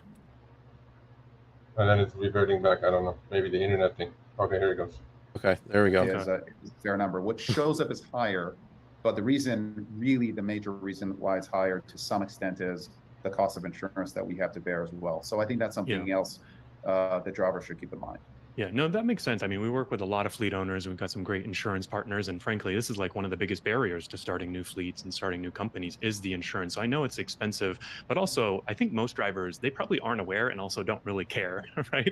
It's sort of like I see the commission. And so it seems like the opportunity there is to sort of highlight some of those expenses, right? If Uber is taking a 35% commission, but 15% of that is actually insurance, like as a driver, it seems like it'd be in Uber's best interest to let me know. So I don't just think that, you're taking all that money for yourself, or even small stuff, right? Like the credit card processing fee. I imagine that's probably 2-3% on every single fare, right? So of 20%, that's a decent little chunk there, right? So I think that seems like the opportunity there, I guess, in terms of commission.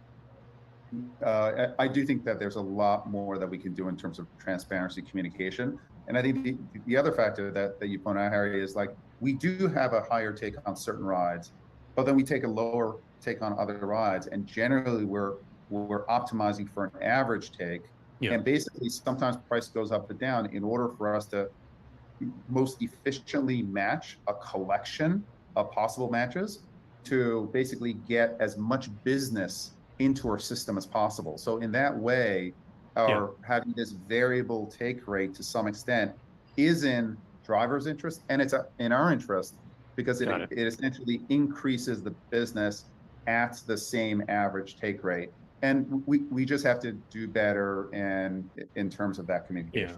Well, and insurance, like you mentioned, right? It's a big cost. You talked about, I know Uber has been doing a lot of features around things like dash cams, and I guess even tying into safety. The sort of final thing that I wanted to end this interview with was safety, because I think this is one thing drivers.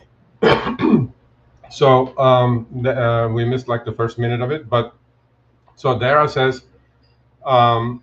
We don't take 50%. If you took out the insurance for period 2 and 3, which you do have $1 million liability, bodily injury, and all that good stuff for period 3, especially, meaning a passenger in the car.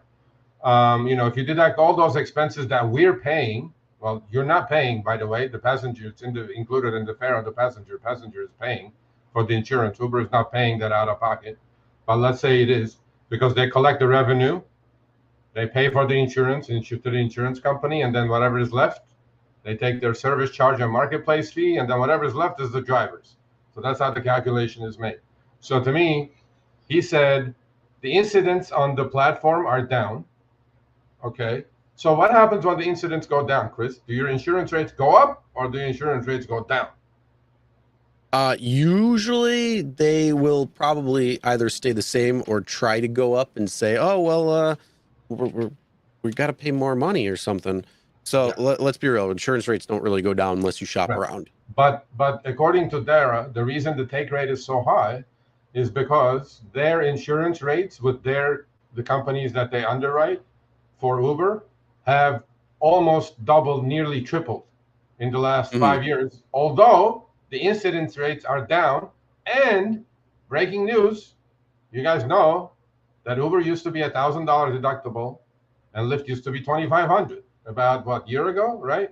Or maybe a year and a half ago. Uber matched Lyft at $2,500 now. So if you want a cheaper insurance policy, you increase your deductible, correct? And that's why Uber did. But they're still saying that, insurance rates are out of control. We have to do what we have to do. We're insuring the driver. And that's why, our take rate has to be 50. But if you deduct all that, the insurance stuff and 26,000 coders making $2 million a year each, all that stuff, then, we're left with the take rate. And the take rate, he goes, a fair, clean, net take rate is 20%, he said. So to me, okay, 20% is fair. But, 50%, 60% people complain about is fact. On certain trips, especially on shorter trips, Uber takes 50-55%. In minimum fare trips, passenger pays 8, you get 4 if you're lucky. And, on longer trips, maybe it balances out a little bit. But the question is, he said drivers and Uber would be happy with 20% take rate. And I agree, but we're not at 20%. We're not at 20% there. I was almost expecting them to say it's Russia's fault that the insurance rates are so high, so we have to charge 50% of the fare to pay for these insurance rates or something. Yeah. But the thing is, though, it's like, yeah, if you do a hard calculation at 20%, that gives you 20% of whatever the fare is, and you got to work within those bounds. If you can't, then you need to figure something else out. If that's where you're going to go. Like, if you're blaming this all on insurance, that's not the correct way to look at it, because you're looking at profitability, you're looking at, your shareholders, you're looking at, the payment for your employees, you're looking at $200,000 in balloons. I mean, you're looking at all these different expenses and stuff. And the whole thing is, they really need to step back and, you got to run the company, nice and lean. And then that way, you're cutting down all your expenses there. But the other thing too is, like, if they wanted to pay, or if they had, if they came to us and they said, look, this is what's going on. This is the reason why we need to pay you right here in this range. And this is the reason why we need to upcharge the customer to this rate. If they showed that, the transparency factor, I would be like, okay, this makes sense. But how can we, fix that? How can we solve that? How can we make it so the expense is lower? So, you can keep rates whatever, but still keep our rates good and where they are. Yeah. Or just tack on a percentage on top of that and work within that. Yeah. I mean, granted, you can't do that really anymore because all these rides were subsidized, but today. But I mean, if you think about it, Chris, okay, so let's just make it a hypothetical. $30, trip, passenger pays 30, Uber takes 15, driver gets 15. So Uber has $15 gross revenue out of that trip. Okay. Now they have to pay insurance for, out of that. They have to pay rent for their buildings and offices and computers and coders and employees and all other insurances and liability insurance on their own, because they get sued every other day, legal fees, all that shit. If you figure that out, it's easy to come up with that 15-20% net take. You understand? However, when he says insurance rates are the biggest factor in our take rate being 50%, I'm not buying it. If you raise the deductible to $2,500, that should have lowered your insurance rates. And on top of that, you, sir, are not paying for that insurance. It's coming out of the fare. So I'm thinking, if I was a full-time driver, right, and Uber truly broke down their insurance premiums into that trip and said, Sergio, you did 150 trips this week, okay? For each trip, I took $5 and bought you insurance in period 3. That's $750 a week, okay? And that's why my take rate had to be so high, because I took $5 out of each $30 ride and bought you commercial insurance, because that's what we have. We have commercial insurance. Well, commercial insurance, drivers can buy their own commercial insurance. It's like $600 to $800 a month. It's like $8,000, maybe $9,000 a year. All those TCP plates that you see, the black cars, right? They all have commercial insurance. It's about $6,000 to $8,000 per car a year. So as a driver, if you're telling me that, bulk of that take 50% is going to insurance, I'm not buying it, because then I can buy my own commercial insurance cheaper than you, sir. Just for the fact that if I took out, you give me the money you're sending insurance companies, I'll buy my own commercial insurance, put TCP behind my car as an Uber, right? And that means I have commercial insurance.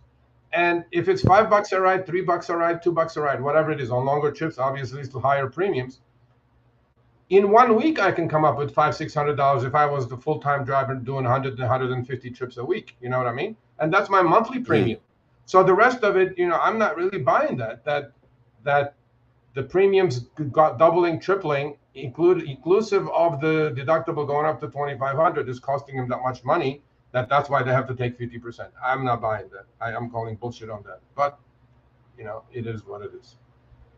So Max got a good comment right here. Said the thing Harry didn't clarify with Dara was that if the 20% was covering the insurance, or if that's just their take, and insurance is another percentage, totaling 30 to 55. Exactly. So Dara's answer to Harry's question was, what would be a fair take on Uber's part? And Dara's answer was 20% would be a fair take. But we have to take 50 because we have to buy commercial insurance on every trip. Those rates have gone through the roof. Obviously, you have the other expenses, as you know, as running a corporation. So that's why, but a 20% net take would be fair, he said. But when every driver is paying 50, 60, 40% on average on every trip, or Uber is taking it, that's a gross take. You know, people all kind of get hot and bothered when I say these things, but Uber also has a gross number, just like the driver has a gross earnings. At the end of the week, if I made $500, it's gross. I did not take any of the deductions in gas and wear and tear and maintenance and insurance and all that stuff that I have to buy on my own. Uber has the same expenses, right? So as a company, they have the same expenses. But his biggest, Dara's excuse kind of was that insurance rates are through the roof. That's why we have to take 50% and give the insurance companies 10 to 15% on each trip out of that 50. And if we're down to 20% net, it would be fair. That was the answer. Oh. So I'm not buying bullshit. Well, we got another topic we're gonna discuss for a couple of minutes. But first, before we get into that, I think this out of the three, this was definitely the best. There were a lot more questions relating to drivers. Give Harry a grade. Give Harry a grade. Give Harry a grade. Do you have your grade too? Yeah, I have my grade already done. Okay, I'm gonna say B-. Wow. Did you fucking read my? Whoops. Did you read my mind or what? Why is that what you said? I was a B-. Yeah. For a long time I struggled with like C+, and then I go, no, I think B- is good. I think this was. Yeah, I think some of the things that Harry. Hold on 1 second. Sergio says Uber doesn't have fuel expenses. I know they don't have fuel expenses, but RideShare King, you have to understand, 26,000 people working at Uber, man. Just the top 10 people are making close to $300 million a year. They have expenses. You can't just keep saying, I know this is low asset, no asset business model that they have. They're taking advantage of you using your own car. However, they do have expenses. Uber is not run into thin air. I know they don't even own servers. They're probably on AWS. No, I know, but RideShare King, seriously, when I say, I'm not defending Uber by any means, but these people have expenses too. Number one, they need to let go of about half of those overpriced coders. 26,000 people you don't need for that, to run a freaking app that runs on the back of Google Maps, okay? So let's go with that. But what are you talking about now?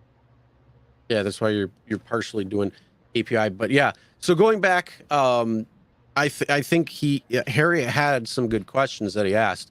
It was that Dara, the perfect salesman he is, he was able to divert and do a typical canned politician response. You're answering the question by not answering the question, diverting. So overall, if he would have answered the questions fully, transparently, and not kind of given that type of response or that diversion, I think I could have brought that grade up. But again, I'm not going to say that's Harry's fault. Harry, I think, had done a good job at a lot of the questions he was bringing up and asking. It was just that Dara was not really responding to those. No, that's okay. I mean, you know what? Next one will get better, hopefully. And then next should be John Zimmer. John Zimmer is next. Well, either way, Sunshine Man says A-, and then RideShare King says C+. Shit, so. Harry, somebody gave you A? What? No, I was an A-, bro. No way.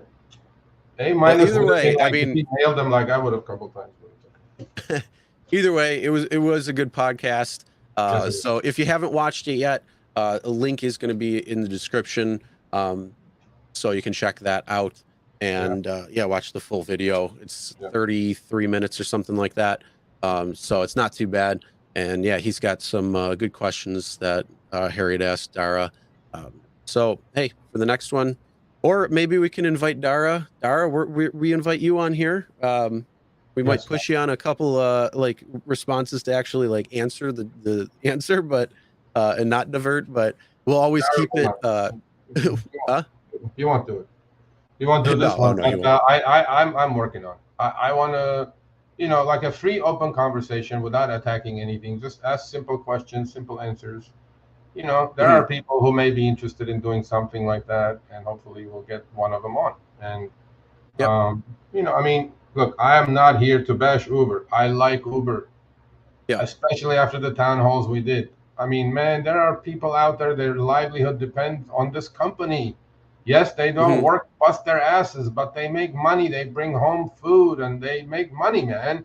This complaining constantly about everything, right? Oh, higher rates. Okay, people, higher rates are never going to come. Ever, ever. There you go. I said it. But what's going to happen is that, by the way, these companies can claim that the drivers are making more money than 2019. And you know what? That's a fact.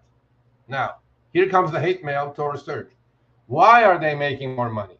All right, let's make simple math. In 2019, $20 trip, you got 50%. Yes, you were then bitching about their take, 50% take. You made $10. Guess what?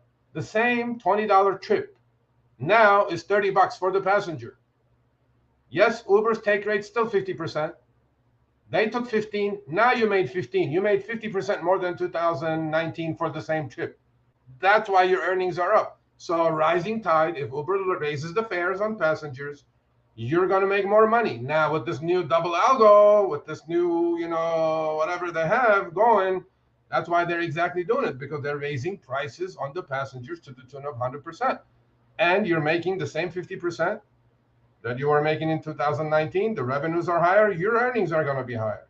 But Uber will slowly boil you in water. Watch out. Figure this out. Yeah, and that's the thing too. Like, I agree. It helps a lot of people who can't normally work. If they're in between jobs to make extra money. They might have a family. We're going through a recession. They can change the definition all they want. We're still going through a recession right now. And the inflation has been insane. So people need to do something in order to still make ends meet. Whatever that is, that's probably going to be the gig economy. Uber, Lyft are two of them out of the several that are around now. That brings us into our last subject, which is very true. So without going into too deeply, Uber and Lyft's earnings came out last week. Both absolutely crushed it. I mean, they had the perfect storm. 1 minute of my breath on this one. What is the perfect storm? Just like Chris said a second ago, inflation is killing people. A lot of W-2 incomes are not enough any longer. So what is the easiest and lowest barrier to entry as a gig worker? You're going to make an extra couple hundred a week driving Uber. There's more drivers on the streets right now than there were in 2019. No doubt about it. There is no more shortage. So the economy, slowing economy, inflation cured Uber's and Lyft's supply problems. Number one, Uber and Lyft are running perfect utilization. Every corner has 6 to 10, and this is from the earnings report. Their 6 to 10 drivers. Passenger pickup ETAs are down to 5 minutes or less. Killed the surge in LA, for sure it did, because a lot of people are back out driving. Okay, they need to make ends meet and buy some more food to feed their kids, and it's working out for Uber. Uber is charging more, paying less, and they had an absolutely banger of a quarter. In 1 week, stock is up close to 50%. Same on Lyft. My thing is, 1 quarter doesn't make a trend, but with this new double algo that they're going to run and the inflation hurting regular people like drivers, they're going to be out there trying to make an extra couple $100 a week, and that's going to add to the supply of drivers. So Uber and Lyft will not have any supply issues, and that means no more quests or very little quests, just like Chris got 54.50 as opposed to he used to get 54.150. No more quests or lower quests. Uber and Lyft completely controlling their cost. The cost is the driver, and all that is falling into their bottom line, all of it, because the fares are not coming down on the passengers. The subsidized fantasy land is over for the passenger. The drivers are out there in millions driving again because they need to make ends meet to supplement their W-2 jobs, and they had the 2 perfect quarters, bang, bang, Both stocks are up 40 to 60% each. Now, if you guys all bought Uber at $22, like I told some people, that would have been fine. We didn't have to do this. There you go. Well, we can't forget we did Uber and Lyft stock, which is up because their earnings report are good. But unfortunately, our friends over at DoorDash, not such a great earnings report comparatively to Uber's. So yeah. But DoorDash is one trick pony, right? Uber, look, man. Yep. All of Uber's same thing with Lyft, but are working. Yeah. So Uber had an amazing. I mean, overall, you know, hey, if they're doing well, that means drivers are going to do somewhat well. But here's the thing: it's almost mid-August right now. You know what that means? Schools are going back in session soon. Monday, baby, is D-Day. Monday, LAUSD is opening on Monday. They'll be bleeding in LA if it doesn't surge on Monday. I quit. Some of these places are going to be. What's your thoughts? What do you think? Do you think that we're going to pick up? You know, once schools get back into session, do you think that it's going to pick up a little bit? Do you think it's going to pick up a lot? Do you think it's going to be the same that it is out now? What's your thoughts? It's going to get better. I think we're going to get the morning rush hour surge back on. A lot of part-timers who just drove for the summer, college kids, soccer moms, whoever they were, they're going to go back to school. They're going to go do their own thing again, you know. To me, it's not going to be as good as it was last year, okay? It's not going to be like August, September of last year. It was 20 hours surge, nonstop bleeding. This is LA. I don't know anywhere else. There was shortage of drivers. All the pings I would get were like 10 minutes away. But now they're going to have enough drivers to take care of the demand, because the demand is not going away. Demand is actually exactly at pre-pandemic levels. So to me, if Monday, starting at 7 a.m. all the way to 10 a.m., it doesn't bleed in LA, I will not do RideShare. I will only do deliveries. There you go. because that's the time you're gonna kill it. You're just gonna get out there and do surge ride after surge ride after surge ride, and work for 3 hours, make your $150 and go home. That's it. Yep. And then I go think out in the afternoons, you know, rush hour if you want, and weekends should be better. So yes, supply is gonna go away. School's open in session. It should get better, but it's not going to be last August, September. Yeah, I think it's going to go up a little bit, but not much. And I think that again, it's a lot of people who are going to, you know, try to work out during this inflation period and all that time. So it could be a rough few months for a little while for quite a few places. But you know, that's the whole thing. Stick with us. Stick with us here, and we'll help you with some strategies and stuff. Do you remember the video we did? I said, like, the only time Uber is going to have enough supply is when the economy slows down and inflation hurts people and everybody and their uncle is out there. That's exactly what happened last 3 months. That's exactly what happened. There you go. Yep. So, all right. So before we sign off for today, again, we had the amazing portable car jump starter giveaway. So we wanted to congratulate our winners. Most rides for Uber, most rides for Lyft for the week of July 25th through August 1st. Carlos Hernandez had the most Uber rides at 114 trips. And then Karan Roel had 90 trips for the most Lyft rides. So congratulations. The emails were sent to you. Make sure you get back to us. Let us know so we can have those shipped out to you. And amazing is awesome. So we have another portable car jump starter. So for those who want to enter it, we have an easy way to do this. Basically, who's got the most miles on your car? So submit a picture of your odometer reading. You got to have like a little note in there so it can say like, show me the money club, Sergio sucks, something like that. I don't know. Whatever you want to put, just something that it's going to be like, we know that it's going to be you actually taking the picture. You were watching the live stream, so you understand. So again, yes, just have a little note next to the odometer reading, showing you how many miles, or showing us how many miles are on the car, and then just send that picture over to Sergio by August 15th, which is Monday of next week, and we're going to announce the winner on August 16th. So Sergio's email is sergio@therideshareguy.com. who was asking for your email earlier. Somebody in there it Humboldt. is. Yeah, Hector, I think it was. Yeah. So there's the email, or go back. But yeah, I'll help him out. He goes, he lost his PIN or something. I don't know. I said, bro, just call Uber support. Yeah, they'll help you out. There's one. Yeah, let me see. There was one other person.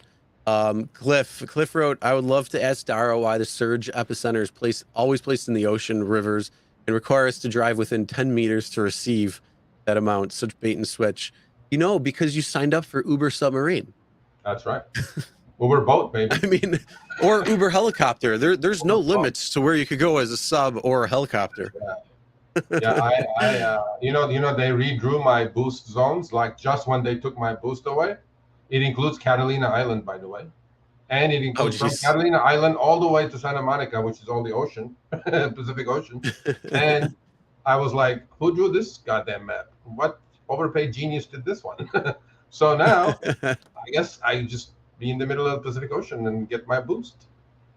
Yeah, but no soup for me. No soup for me. Yeah, it's because there's people. Driver. It's because whoever's out on their boat is opening up the app, and they're trying to price a ride for later when they get back on at shore. I'm assuming it's that. The other one is, why is it always on the runway, but it's never in the waiting zone? Yeah, well, at an airport. I mean, I don't sit at an airport. I never will. But it's always on the runway, and it's never where the pickup or the waiting lot is when it comes to these airports. Airports have become a disaster. So I rarely LA, I never go. It's just there are guys sitting there 3-4 hours. I don't know. Maybe they're just fighting with their wives and getting out of the house and sitting there smoking pot or whatever. I don't know what that is. So Monday night is when I go out on Monday nights, and usually starting around 10 to like 1, depends on flights, depends on the schedule of things. Our Buffalo airport is lit up like a candy cane. Oh. It's wonderful. Now you have upfront stuff. You can go sit at the airport, decline all you want. Yep. But that's the. But the thing is, they'll pull you from all over the place because there's not many drivers out on a Monday night, and the airport is, I mean, it's like most airports. It's further away from the city, so it's perfect because I like going out on Monday night because you get a lot of the service people who are going out and partying on Monday and Tuesday nights because they've just worked the weekend. So that's always fun. But then that time when those 3, 4, 5 flights come in, you're guaranteed you not only get surge, but you're getting, rides left and right at that point, which is great. You have the sticky surge too, right? Flat sticky surge? Yep. Mm-hmm. Okay, so just drive right through the queue, pick up the sticky surge, and then pick up a ride that's not going long distance, and then go back and pick up another sticky surge and do it again. There you go. All right, so everybody, thanks for watching. Smash that like button, subscribe if you aren't already. Another great episode. Thanks, Sergio, for the fun breakdown we had with the interview. Overall, though, like I said, I would give it a B-. I thought it was pretty good. No doubt. No doubt. Overall, I thought a lot of the questions were much better compared to some of the others, the other 2 podcasts. So that was good. I know that Harry had asked viewers in that when it came to what types of questions should ask. So there were a couple that were asked, which was cool to see. So I hope you guys like that and get some clarity on some of the things when it comes to how Uber is operating and some of the things there. And we'll try to help you with some of the strategies that show me that money. I mean, these things are not easy. Okay, I know I read quite a few comments on the interview video. I think it got like 6,000-8,000 views, whatever it got. I mean, 99.9% was negative, right? Which is expected. I didn't expect anything but a shitstorm, but that's okay. I mean, Harry did not respond, and I won't do it either, but these things are not easy to do. This is the CEO of a multi-billion-dollar global empire. You can't just go in there with, both barrels blazing. You can't do that. You will never see this guy again. So Yep. to me, I think he did as good as he could have done. I talked to him afterwards, and I said, you could have pushed a couple of spots. I go, yeah, on the IC thing, and then the safety I could have pushed. But you have 30 minutes, man. This guy has to do another interview and has to do other shit, right? So give him a slack a little bit. So we're not all, Uber shills and this and that, and I don't know. Like, you know what? I don't even pay attention anymore. People go like, you're an Uber chill. I'm like, oh, shut up. Fuck out of here. The thing that I love seeing, they're like, oh, you're Uber shills. Yeah, they pay me. You don't even know. They definitely pay me. They pay you too, because you go out and drive. So that's how I get paid from Uber, is I go out and drive. But I laugh when I see stuff like that. It's you guys are veterans at this YouTube thing. I'm not a veteran yet. See, when it comes to driving, in 2 weeks, I figured out everything about deliveries. But when it comes to this YouTube thing, when people go, oh, Serge, you're full of shit, or you're a shill, I go, mother. Then I go, oh, it's just fake. It's a fake thing. Don't bother, Serge. Yeah. Hey, YouTubers is a hell of a lot better than Twitter. So if you go on Twitter, that's like the cesspool of the internet. You go on the comment section. There are a lot of people who are just pissed off at the world, and some are trolls, but some are just pissed off at the world. Some are just pissed off at let's be real, reflection on yourself. They're going to be pissed off at themselves. They're not reflecting on that, and so they're going to take it out on something that they're not agreeing with. So that's the whole thing. When you do content creation, you put yourself out there. You put that comment section, even the live chat, which the live chat's been pretty good. So love seeing you guys in here and all that stuff. Hold on, Chris. Tony, when am I getting out of Quest? What do you call that? Dungeon. When? How long is it going to take? I have to do like rideshare for a month on the house to get my freaking rideshare quest back? Is that what's going to happen? It's 2 weeks. Is it? Yeah. So I have to do just rideshare? I love no, they do it. I think they do it where it's whichever one is more. So if you I don't know if they do it. Where is the percentage, Chris? What is the percentage, Chris? You got to pay attention to that. You got to track that. If you don't know, you just got to turn off deliveries for a little bit. I think it's. What's the percentage? That I can I'm pretty sure it's like 55%. 2 weeks. So if you take come on, what kind of answer is that? No, I think it's 55%. So if you take 100 rides or 100 trips, like 55 or so have to be rideshare in order to get that. I don't specifically remember. The last thing I heard, and this was like a year or two ago when they were doing that switch. They said it was 2 weeks. So whatever you took most of in that 2 week period was what you would get. I don't know if that 2 week period is still, so don't quote me on that. That's the last thing I heard, and that was like 2 years ago. And because I don't do food deliveries, I never cared. So if somebody knows in chat or anything like that, Beck was a Twitch streamer, I love deliveries. I'm averaging like $6 a mile. I love deliveries. Oh, even. Yeah. I might have to rethink it. I'm just not going to pick up anything from McDonald's. This is what you need to do. You need to finish your quest with if you have like 6-8 to go, just do deliveries. Finish your quest. The percentage is up. You're still going to get your rideshare quest. You just finish your quest that way because it counts towards your quest, right? So I'm telling you, I was like $45 an hour, active hour, except my utilization factor is like 50%. I'm sitting there and answering your emails like most of the time. That's what I'm doing. So to me, it was like money was good, but then I wasted time is a lot too on deliveries because it's not as busy as rideshare, right? But let me see what kind of Prop 22 money I'm going to get on this one. I'm going to enjoy those couple. Yeah, I'm really interested to see how that's going to come about. Stick around. Next week is going to be pretty good because Sergio right here has been giving away next week's one of the topics, and that is rideshare versus delivery, where you went out and did delivery, and some research of the things purposes only. I tortured myself for you people. I did research, and because I was like delivery, and then now Uber cut me off altogether. I called Philippines 4 times with the roosters in the background. Okay. And they're like, so first question was like, do you know what throttle means? And she goes, no, sir, I don't know. I go, what do you mean you don't know? No driver calls you and says, they're throttling me? Let me tell you something. They are throttling me. That's right. So I said, okay, you don't know what throttling means. I go, explain this to me. I am in front of the restaurant, okay? Guess who pulled up to pick up the food? Your wife. Yes. I have a picture of it. She drove 1.5 miles to come pick up the food. I am sitting in front of the goddamn noodle shop. Oh my God.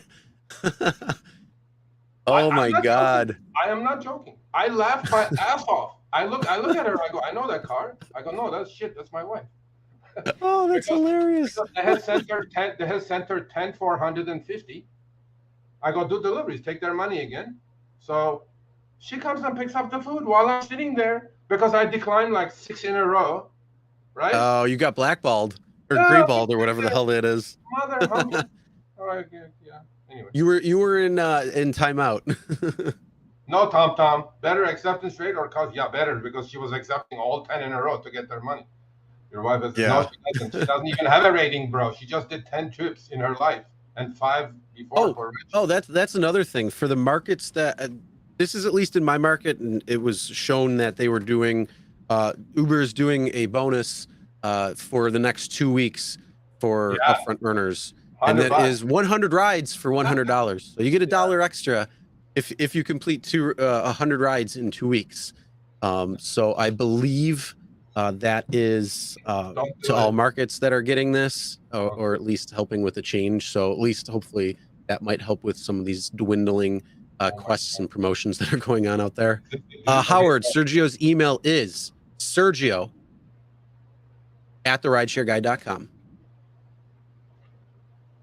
If you just need the Uber number, bro, it's on your app. Yeah, you can call right in the app. Yeah. You just go into help. He goes, I don't know. Okay, we'll fix your problem, Howard, or I'll try to fix your problem. I have no connection with Uber, by the way. I don't have any ins. If you're deactivated or some shit, don't email me because I can't help you on that. Otherwise, okay, we're done. So yeah, and Paul, Uber Eats. I applied to Grubhub and DoorDash. I'm on the waiting list. Okay. I want that money, baby. Yeah, the what you call it? Grubhub might be for a while, depending. Quite a few people I know wanted to drive for Grubhub, and it's taken them a while to. And there's some of them are still on waiting lists. So don't you guys have like some sort of deal? RSG has a deal with DoorDash under the table kind of a thing in Michigan. Like put a good word for search so I can get on DoorDash. Oh, I don't know. I want to do a DoorDash Uber Eats comparison. I think DoorDash is shit from what I've seen, but it's okay. I don't even know what I'm saying. Uber Eats actually. I don't know if there's anything under the table. Tom, if you see my tips, bro, let me tell you something. If you see my tips, Tom, I have never been tipped this much in my life as a rideshare driver. Wow. We just converted Sergio from a rideshare driver to a food delivery driver? Bro, first of all, they don't yell at you. They don't slam your door. 98%. I already figured out the blackballed all the restaurants that are late. The food is not ready. And it's mostly short trips. And, there are no drunk, food. There's no drunk food. They're not throwing up in my car. I'm serious. And you're getting tipped? It's $6 a mile, bro. All right. Well, yeah. We're gonna for somebody who's done. Okay. So I did pizza delivery for 8 years. Do it. I loved it. I thought it was great. I did Uber Eats when it first came into my area because of the bonuses that were going on. You get like $3-4 per delivery. So I'm like, hell yeah, I'll take it. But the restaurants that were on the platform was McDonald's, Wendy's, no, you never. And a couple other places. You learn quickly, do not do McDonald's because you're going to be sitting in line for 25 minutes waiting. But we'll have a fun discussion next week on this, which will be really good. I'm gonna beat Pedro's ass. I know that. Guess what? He switched to rideshare. He's doing more rideshare now after he did our show. He's killing Pedro? it. He's killing it rideshare. So I made him a rideshare convert. He made me an Eats convert. So we'll see what happens. Taco Bell. I'm not on the. I might have to try turning on Uber Eats just to see. Do it. Okay. Get a good. I like honestly. I like Spark. Spark is a great app. I applied to Spark too, but I'm on a waiting list on that one. Okay, do a good quest, like 50 for, let's say, a couple hundred if you get it, right? So get up to 40, do the last 10 Uber Eats like this, quickies, and get your quest done, and then there you go. But Tom, I don't know about you, but every morning I get like, I get all these bonuses. You take, a couple of different orders and you're good. And then they have advanced. I like the advanced trips because it's easy. Hey, and then Chris, this question is to you. Tony says Sergio is sending town hall people swag, right? I don't know. Are you? I'm. Yeah. I'll send you a hat. Harry. Everybody like this hat, Harry? You got to send these people something. They came on and put their faces on your channel for nothing. So I'm you'll have to talk to Harry then. I don't know if he's watching or not. So freaking $3 hat, bro. I gotta give him something. Come on. We're not talking about dash cams here. So anyway, yeah. Yep. Okay, I had fun today. Jeff left right away. Did you see that? Jeff took off after I said Uber is bullshit, and he took off. I don't know. Oh, maybe he's lurking in the background. Who knows? No. All right. Well, we're gonna end it. We went an hour over our. We tried to do this in an hour. We did an hour one time, I think, and that was last week. We can't do our. Yeah, I don't know. Okay, so all right. Let's do it next week again. All right. We'll see you guys next week, and we're gonna have Sergio. We're gonna have a little conversion. We're gonna see what it is. You have to try to convert me, do some Uber Eats. We'll see my numbers. If your city is anything like mine, I'm in the suburbs of freaking LA, dead, absolutely dead. Okay. Well, if I can put numbers like this, if I go down to Santa Monica, bro, I will completely quit RideShare altogether. Let me tell you that. That's it. Well, we'll see. You see the numbers. So make sure you guys come by next week and see if we can get a conversion. Me actually turning Uber Eats on for the first time in, when did it start? 2018, I think, in my area. So about 4 years ago. First time in 4 years. Okay, Monday. All right. Forget this Monday. I'm gonna get to the LAUSD rush and make fucking $20 ride surge per ride. $20 surge. It'll be bleeding, and then I'll forget. Speaking of Spark. Just got a Wednesday morning incentive. So you get extra $4 per trip for anything starting before 9 a.m. Thank God the kids wake me up at 6. So all right. You guys have a great rest of your day. Smash that like button, subscribe if you're not, and we'll see you next time. Yes.